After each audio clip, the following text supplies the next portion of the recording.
Thank you so much. Just a couple of years ago, people were asking if DevRel was dead. Y'all remember that? You heard it, right? Yeah, and yet today we are standing on our biggest stage yet. Developer relations is leading one of the most important and influential shifts of our time. And we're using our core DevRel skills to do so. I want to tell you a personal story. At my current company, I built a state of the art DevRel team. We were everywhere, doing all the things, living our best DevRel lives. And then, like for many tech companies nowadays, priorities began to shift and some tough decisions were made. Unfortunately, the product that we've been working on for the last 3 years and pouring our blood, sweat, and tears into had been sunset.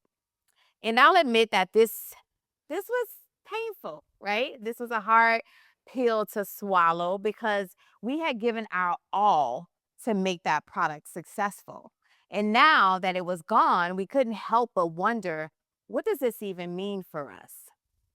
Fortunately, instead of letting us go, the DevRel team was asked to pivot to a brand new project, Goose, an AI agent. We were super grateful for this opportunity. We quickly pivoted and we were determined to hit the ground running.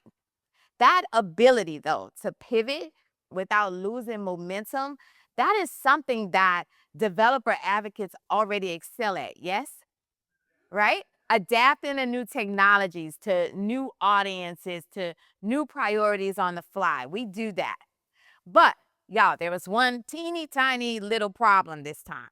We didn't know much about AI, right? At least not this new AI where developers are using LLMs to basically build AI features into their products, or they're using AI agents to build whole applications.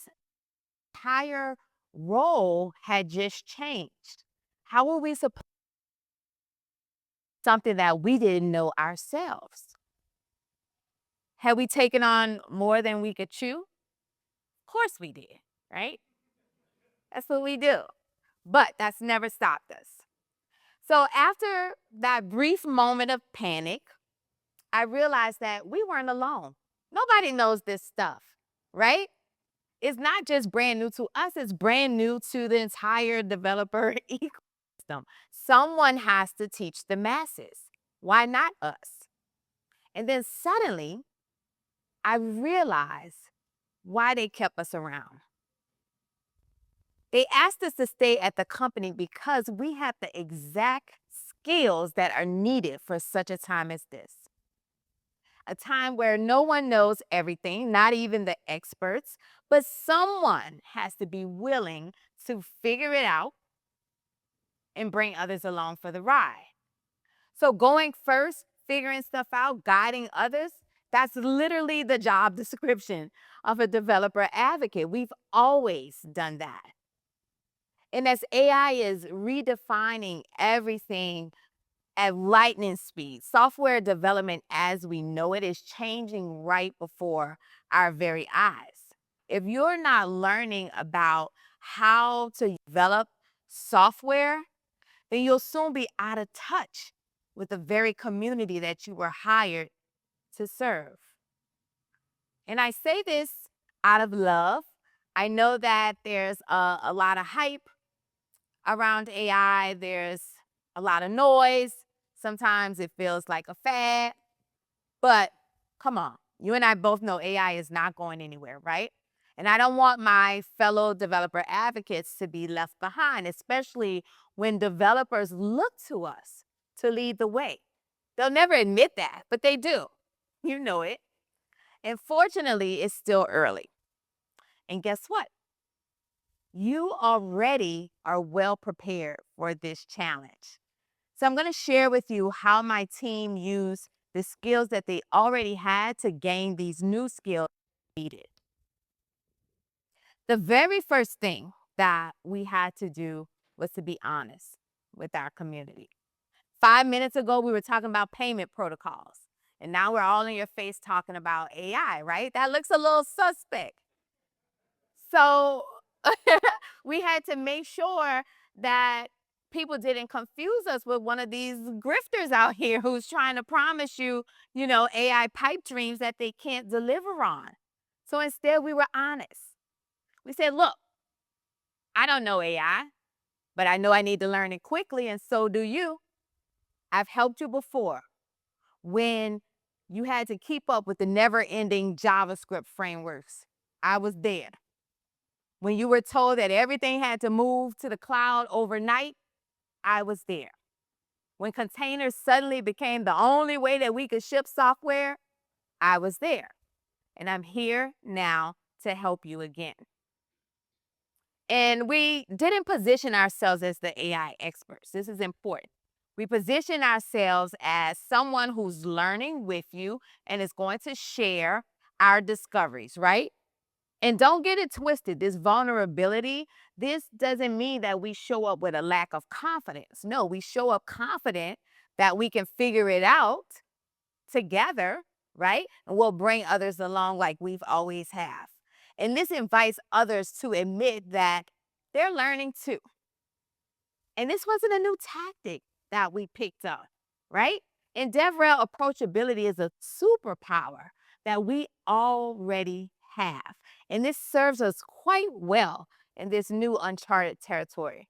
That balance of staying approachable while still being credible, that's our lane, is it not? Yes. So my team gets questions all the time in Discord, on social media, at events, and many times we have to say, I don't know either. Let's figure it out together, right? And this presents this wonderful learning opportunity for us as well. People are bringing us their real life use cases and they're saying, help me figure out how do I apply AI to this. And because this is done in public spaces, others feel safe bringing their questions as well, or even jumping in to help fellow community members. I learned so much from our community members who are also experimenting as well. This is very, very powerful, right? This is going to disarm the skepticism. This is going to instead build a stronger, more open community. And because of this approach, the Goose community, I must say, is one of the most welcoming and helpful ones out there. That's not just my opinion. Community members tell us this all the time. Because in an industry where everyone is posing as an expert, it's refreshing to see folks who are vulnerable and honest, right? This stands out as being authentic and trustworthy. Now, being vulnerable is great, but we also got to deliver some value, right? So here's how we quickly got up to speed so that we could do that. In addition to leveraging the community to get real use cases, we also heavily use AI ourselves. So you can't relate to your developer audience if you've never walked in their shoes. Amen? Amen. So we try to stay one step ahead. Oh, that was punny. And we do that by building. So we use AI to vibe code products ourselves. Demo apps or real products. We use it to learn about code bases. So if a community member is coming in there, how do I do X, Y, and Z? We can use AI to quickly figure out what their code is even doing. We use it to review new features of our own products, right? And so you know how it is. No one tells you anything. You learn with the masses about a new release, and you got to quickly figure it out. So AI helps us with that as well, and even helps us write the docs. So I got this new feature. Let me talk to Goose about it. Yeah, I understand it now. Hey, can you give me a draft on the docs? And you tweak it. Don't put it out just like that, right? You tweak it and make it human. We use it in CI/CD pipelines and containers. We use it to write tasks, to set up environments. That's my favorite use case. We use it to manage GitHub projects, like organizing and prioritizing the backlog, right? So we get a lot of contributions from a lot of different people, right? And so our backlog is a mess. Help me organize and triage these issues, maybe take a first pass at some of the PRs, right? We also use it to gather and analyze community feedback and sentiment. And then we can take that, see patterns, and we share that with the product and the engineering teams to help influence the roadmap. So these are the fundamentals of software development, and everyone is trying to wow developers with these flashy demos of things that they don't even need, right? We decided to focus on the day-to-day developer tasks and to show them how AI can truly take care of some of the tedious work so that they can be more efficient. And showing developers how to apply tools to the fundamentals of their daily work, another DevRel special. We post content about how we use AI for these everyday tasks. And let me tell you, this content does better than any of the extravagant, flashy demos we have. What people are hungry for. They want those practical use cases that actually help them to be better developers. We also found that the developers, sorry to tell you, they don't trust your little shiny demos anyway.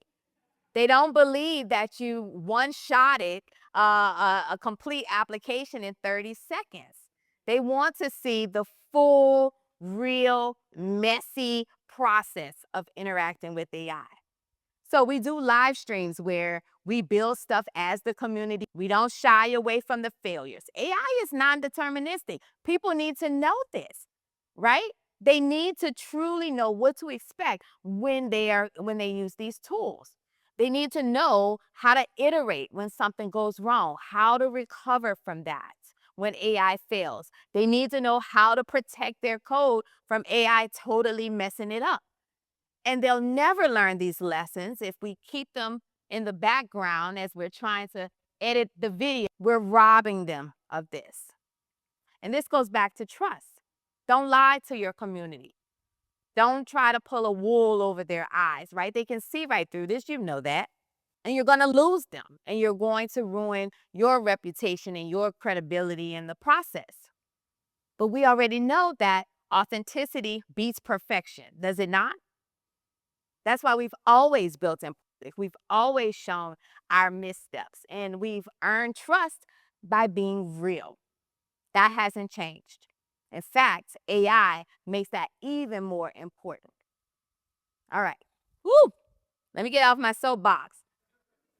I'm gonna have to take a collection after this, John. All right. So we've earned their trust. That's great. How do you actually reach them? Because developers aren't discovering your content the same way they used to. The traditional sites like Google and Stack Overflow, they're being used a lot less by developers to ask those technical questions. They're increasingly using things like ChatGPT and similar tools to find their answers very quickly, right? It's tailored to their context. They get the answer just like that. And this means that the way they're finding your content is changing. SEO is all but dead. I'm so sorry. I can't remember the last time that I searched for something and I saw one of your blogs in the results. Can you remember? No, right?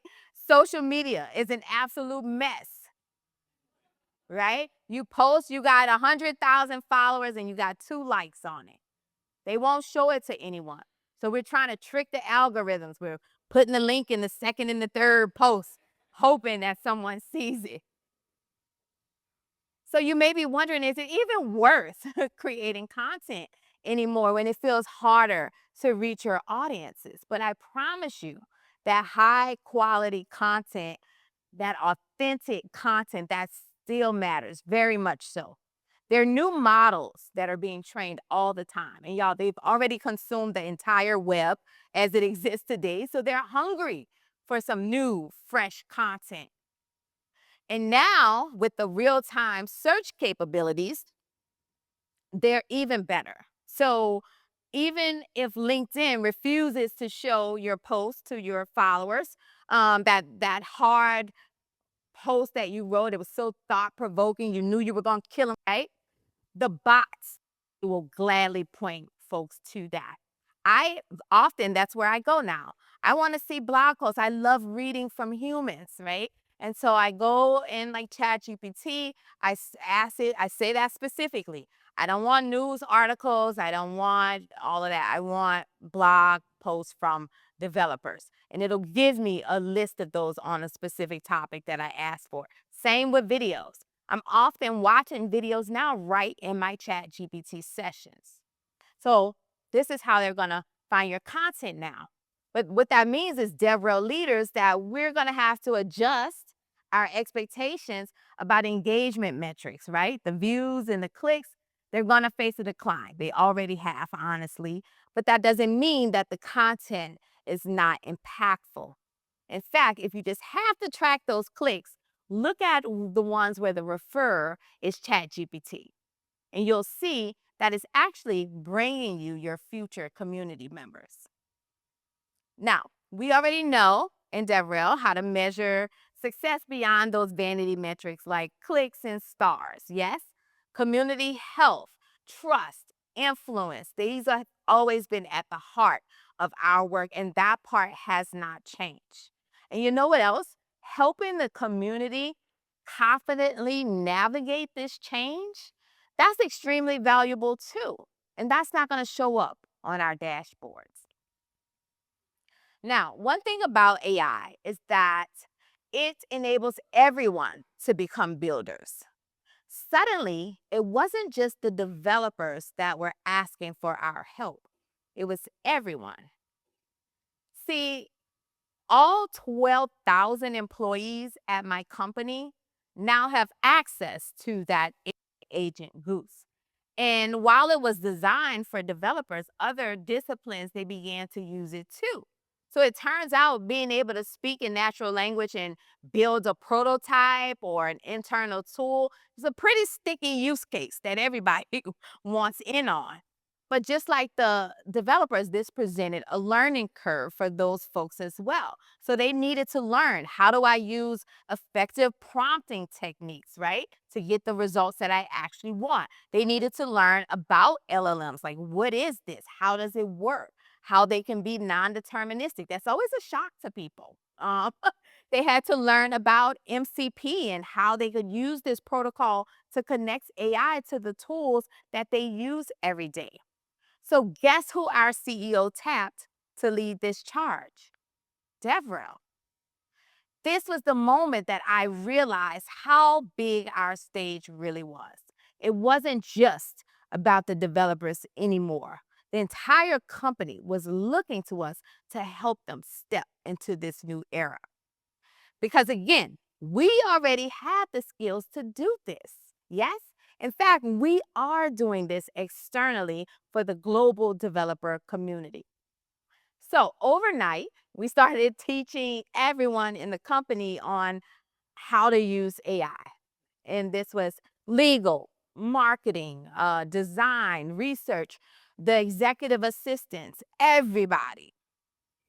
We had to teach them how to become builders too.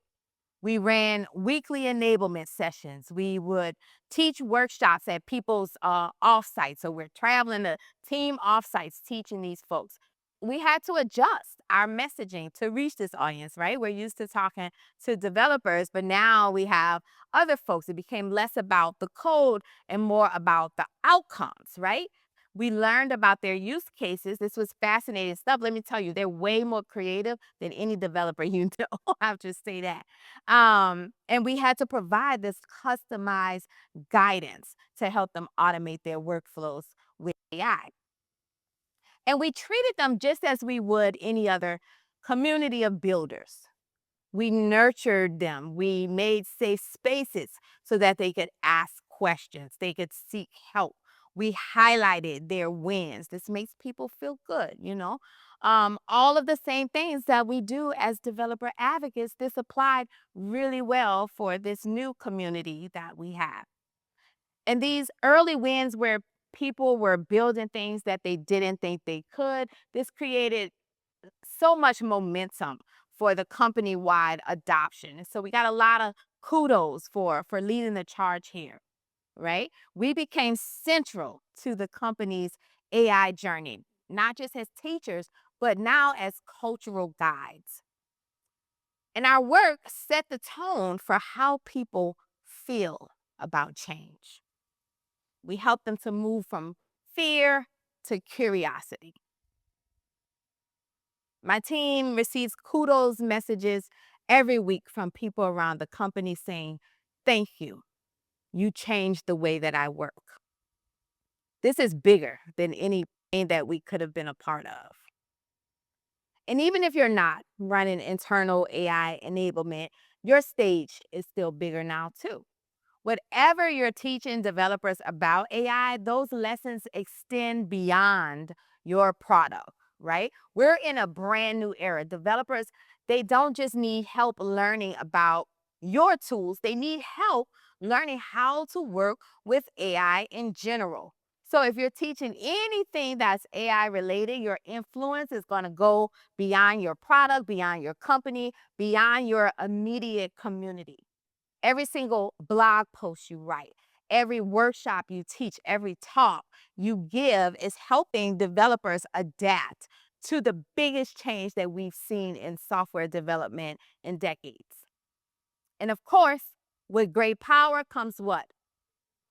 Great responsibility. That's right. So whether you realize it or not, you are shaping how developers feel about AI.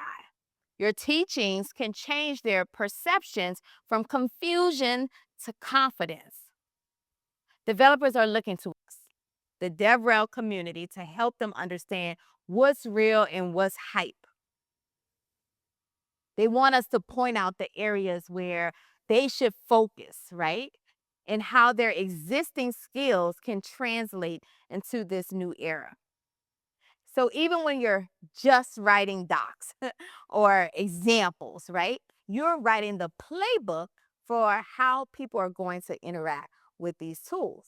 You're modeling what's good, you're modeling ethical use of AI, right? You're showing folks what this looks like. You're defining the culture of AI adoption. And developers are going to carry this with them into other jobs and companies. The trust that you're building today, this is going to extend far beyond this moment. You are essentially helping an entire industry level up. That's powerful. Don't underestimate how much influence you have. Developers are listening to you, and what you say will ripple through companies and communities that you'll never see, but they'll feel it. And this is only the beginning. AI is moving fast, steadily evolving, and so will the needs of our community. So, what's next? Right now, the space is flooded with the demo apps. Developers are going to need our help. How do I translate this into like real production work, right? Those are cute and all, but hey, I'm on a team with people. I can't just be YOLO vibe coding, you know? So when we make those little cute videos for YouTube, we're skipping all of that stuff. We're going to have to address it soon enough, though, okay? They're going to need guidance. How do I integrate this into my team projects, right? They're going to need your help on how to build out automated workflows that use AI. Now, as the AI does more of the work, your developers are going to be fearful, okay? Anytime I do a talk about Goose and I like do a demo or something, people come up to me and ask, is this gonna take my job? You know, it's a little scary how good it is. That fear is definitely real. What we can do here is to help them to realize that the things that they actually value, like creativity, like judgment, these things are actually more important now. We got humanity at the center of technology.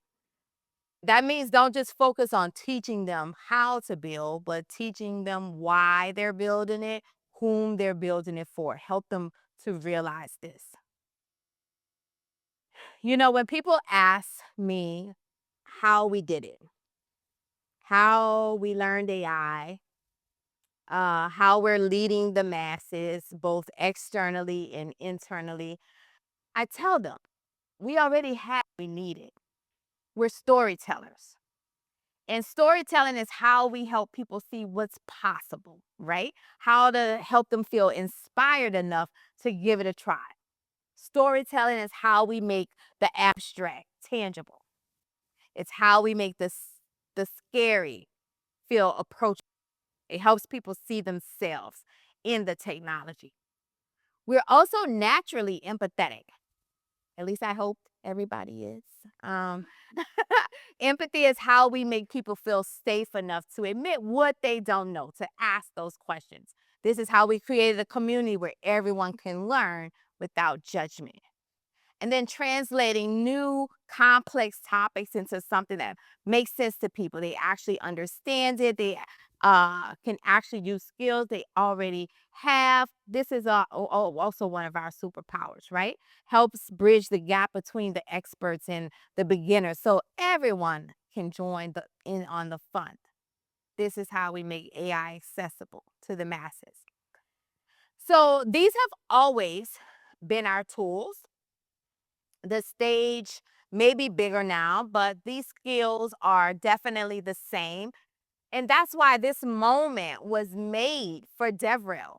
What you're doing now, guiding how developers approach AI, how they feel about change, how they carry themselves into the future. Again, this is bigger than your product.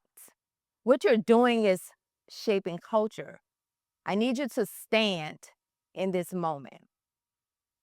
Embrace the lasting impact that you're making on the developer community and beyond.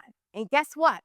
AI is not the last big shift that you're going to help guide developers through. The credibility that you're building now is going to carry on to whatever comes next. What you do today is setting the stage for tomorrow. And when that stage is even bigger, you'll be ready because you already are. Thank you.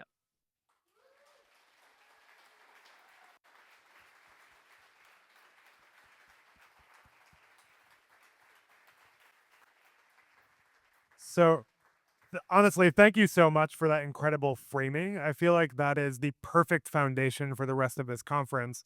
Um, we're going to ask a couple of questions here, fireside chat style, and then we're going to open it up to the audience for any questions that you have for Angie. Um, the thing I'd like to start with, you talked a lot about how the people that you're serving are not necessarily the profile of developers that we're all familiar with. Um, with that in mind, what are some skills growth areas that you think the average DevRel person can have to serve that new audience? Yeah. It's interesting. Communication is something that we pride ourselves in. Oh, I'm a great communicator.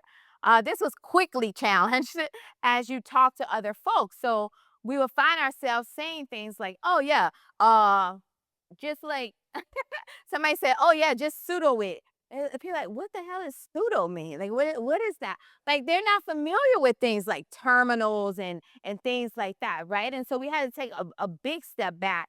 We take for granted like how much of our lingo and the tools that we use are just a part of our everyday vocabulary and muscle. This is not the same for everyone else. Some folks didn't really even know like how to unzip a file, let alone like open the terminal and start running commands and stuff like that. So we had to really kind of step back and think about like, okay, how do I talk to humans? Like not just developers, but like your regular everyday people. And that was a great skill in communication as well. I think that communication in general is even more important now when you're talking with the bots and stuff, right? If you're not precise what you're saying, they might do something that you don't want them to do. And specifically, I'm talking about AI agents that can take actions, right? So you have to, like, we're basically building that communication muscle, not just for the devs, but for the regular humans and the bots too.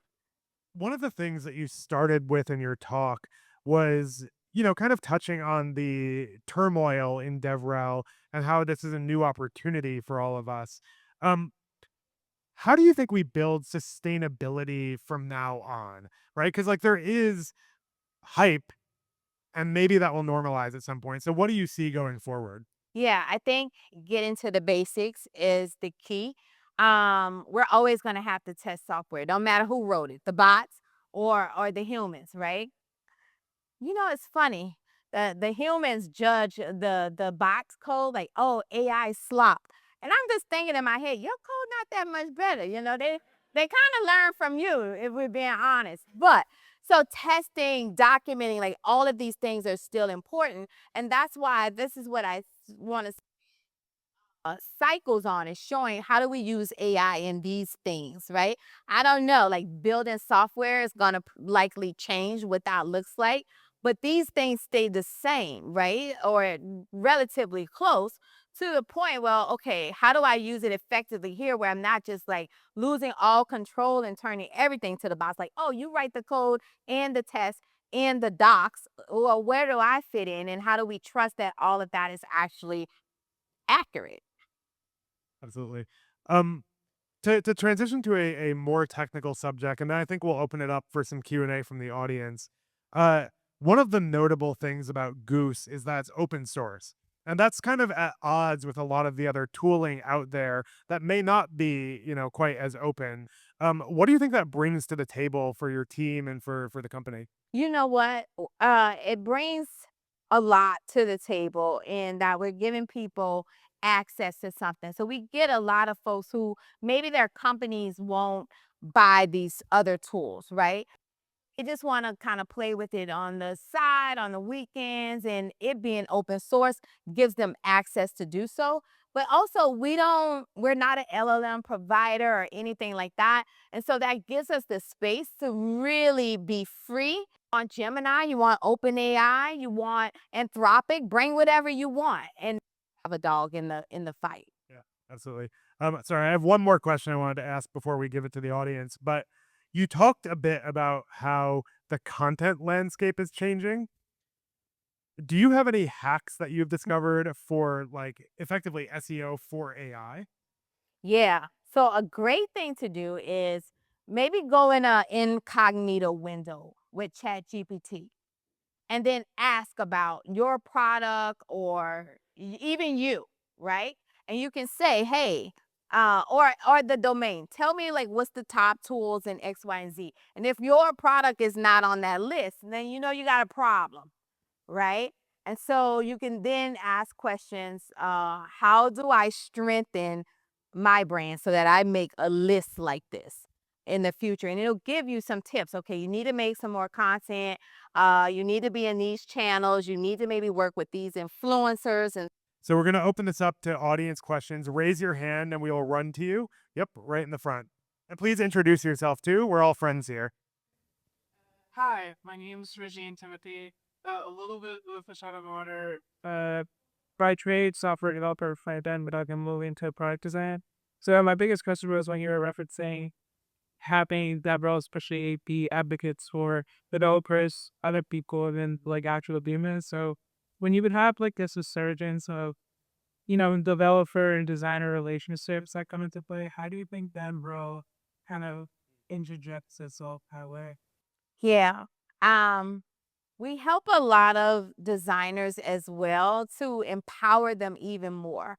So, for example, the designers, they make their designs or their components, don't really have the skills to turn that into an application. So, you got to kind of wait for the developers. And then there's this whole back and forth about, like, no, I didn't want it like that, stuff like that. Now, with these tools, we're showing them how you can take these designs and turn them into an actual application, right? And so they feel so much more empowered now. It doesn't mean the developers aren't needed because, yeah, that's great. But then it's still all of the other stuff. Like we got to make sure it's secure, we got to make sure it scales and all of these different things. But they feel a lot more empowered with these tools. And they were left out of the conversation for a long time, right? We kind of focus, I think overall, the focus right now is on developers across the board. And there's so many other use cases where AI can be helpful to other people and to kind of break the bottleneck. Even thinking about internal tools. So now we have like marketing whipping up like internal tools for themselves because the developers were never going to make it, right? When would they have time to make an internal dashboard for you? But now they can do these sorts of things for them. Hi there. I really like the specifically around prioritizing relationships over content at these kind of things. I really resonated with it. It really speaks to the core job be done for DevRel. However, my DK is very data oriented, and he wants to see ethics that represent DevRel's impact to the business. And so, as you said, like SEO, is search as a channel for distribution. It's declining, which means way for us to judge efficacy of our work and carry through to specific channels is count. And so I'm curious if you have any solution or lessons learned through adapting for all US Belbert beyond bear give up traditionally, where they're more challenged to do that because they have better channels to get access to information and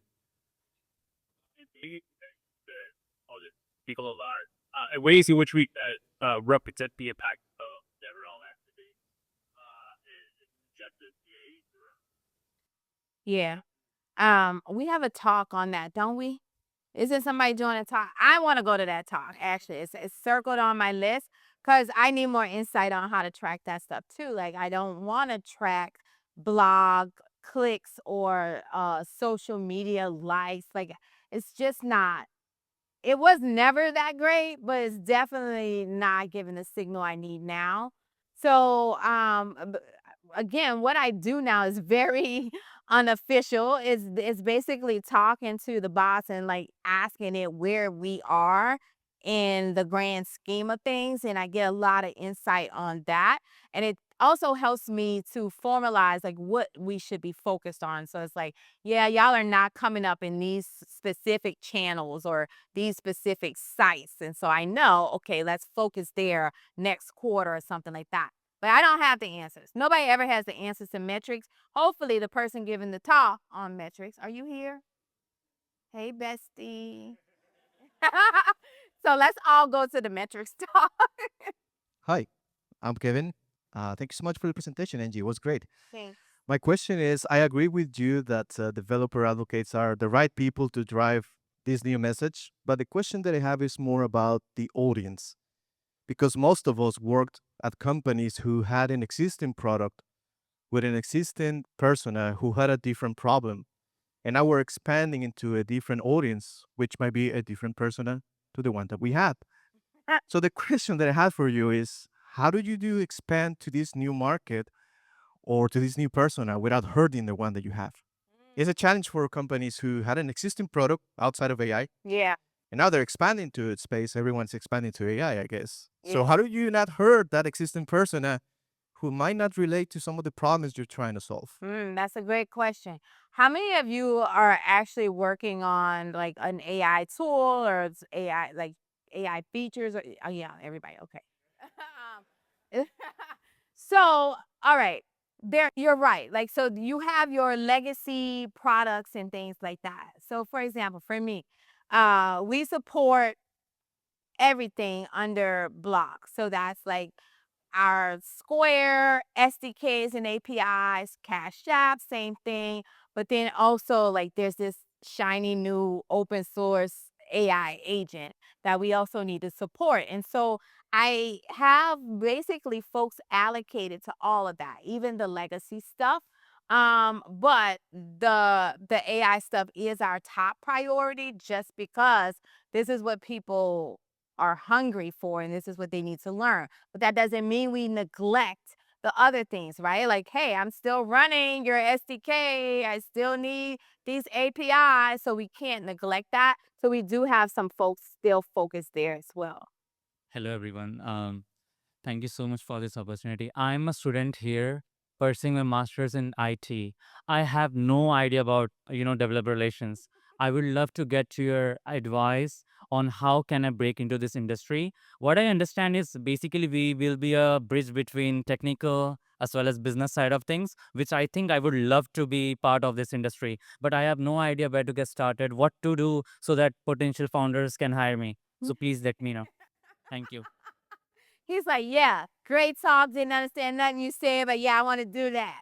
Um, love it. I think the best thing, best advice I can give you right now is to just start doing the job now. So this is how I broke into developer relations. I didn't even actually know developer relations a thing. So it really was authentic that I just wanted to share what I was learning with my community. So I started blogging. I started giving talks. It wasn't until I realized, like, oh, this is taking up a substantial amount of my time. I still have my software engineering role too. I need to figure out how to make money doing this because I actually like it. And so put it on my resume. I didn't have a company name to put at the top. I left it blank. But I called myself a developer advocate and I said all the things, the bullet points of things that I have done that fit that, showed the content, the portfolio, and got the job. So my advice would be to just start doing it now. You don't have to wait for someone to hire you. You need to build those skills anyway of how do you communicate with developers? How do you explain concepts? How do you share what you're learning? And in these various written and video and things like that. Spoken, if I say spoken word. Awesome. Well, thank you again to Angie. Let's give her a huge round of applause for that great kickoff for the conference. Thank you so much.